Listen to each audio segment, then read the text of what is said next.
India ने आज तक जितने वॉर लड़े हैं वो 2.5 फ्रंट पे लड़े हैं, बट अब जो इंडिया वॉर लड़ेगा कभी भी वो 3.5 फ्रंट पे होंगे। पाकिस्तान, चाइना, बांग्लादेश और 0.5 फ्रंट जो इंडिया के अंदर होते हैं और इंडिया से दगाबाजी करते हैं। ठीक है, और ये मैं इसलिए कह रहा हूं क्योंकि बांग्लादेश की जो नेशनल सिटीजन्स पार्टी है ये स्टूडेंट लेड पार्टी है, प्रोटेस्ट लेड पार्टी है, क्योंकि जो 2024 में गवर्नमेंट हटी थी शेख हसीना की, जिससे शेख हसीना को इंडिया आना पड़ा था, वो इसी की वजह से हटी थी, इसी प्रोटेस्ट की वजह से हटी थी। और अब ये लोग क्या बोल रहे हैं कि अगर इंडिया बांग्लादेश के मैटर में, क्योंकि उनके यहाँ इलेक्शन है फरवरी में, उसमें इन्वॉल्व होने की कोशिश करेगा, शेख हसीना को वापस नहीं भेजेगा, तो हम लोग जो 7 सिस्टर स्टेट्स है इंडिया की, नॉर्थ ईस्ट की जो स्टेट्स है, उनको अलग कर देंगे, हम लोग अटैक लॉन्च कर देंगे। और साथ में ये भी कह रहे हैं कि जो 2009 के बाद से इंडिया में जो नॉर्थ ईस्टर्न स्टेट्स है उसमें स्टेबलाइजेशन आ गई थी। पहले वो डिस्टेबलाइज कैसे होता था, जो मिलिटेंट ग्रुप्स होते थे वो बांग्लादेश से नॉर्थ ईस्टर्न स्टेट्स में घुस जाते थे। ठीक है, बट शेख हसीना ने उस चीज को अंडू कर दिया था और मेक श्योर किया था कि मिलिटेंट्स ना घुस पाए। तो अब ये भाई साहब कहते हैं इनके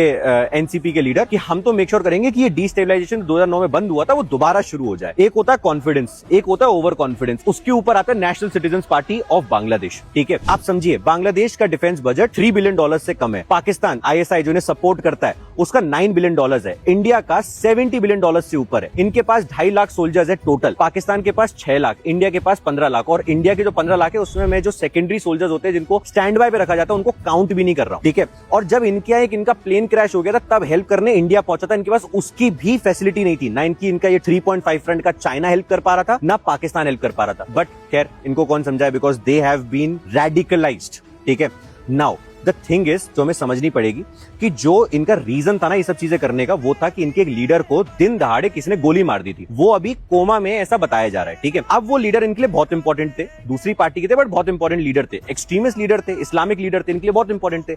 अब कहानी क्या बैठती है कि ये कहते हैं इंडिया ने वो अटैक कराया है इसलिए हम लोग विक्ट्री परेड निकालेंगे। अपने जब हमारा इंडिपेंडेंस हुआ था 16-17 दिसंबर को, तो हम एक विक्ट्री परेड निकालेंगे। इंडिया ने इनके हाई कमिश्नर को, इंडिया में जो हाई कमिश्नर इनके एम्बेसी में होता है उसे बुला लिया ऑफिस में, बोला कि ये जो इंटरनल सिक्योरिटी हमारी बहुत इंपॉर्टेंट है, ये सब बंद कराओ। अब बांग्लादेश में पुलिस ने उस चीज को रोका, वियना कन्वेंशन के हिसाब से भी रोकना होता है, और उनको प्रोटेस्ट नहीं करने दिया। ठीक है, पर आप समझिए बांग्लादेश पुलिस खुद से कह रही है कि आप इंडिया को ब्लेम क्यों कर रहे हो, जब प्रूफ ही नहीं है हमारे पास कि जिसने गोली मारी वो या इंडिया से आया या इंडिया में गया, तो आप ये कह ही क्यों सकते हो। ठीक है, so the reality is Bangladesh has lost their mind, these people actually, जो नेशनल सिटीजन्स पार्टी और ये जो एक्सट्रीमिस्ट पार्टीज हैं, और इनका सोल्यूशन फरवरी 2026 में जब गवर्नमेंट बदलेगी सारा सॉल्व हो जाएगा। इन्हें याद रखना चाहिए, इंडिया हमारी सिर्फ वो 7 सिस्टर स्टेट्स काफी है तुम्हारे लिए। ठीक है, नॉर्थ ईस्ट की, सोचना भी मत। जय हिंद, जय भारत।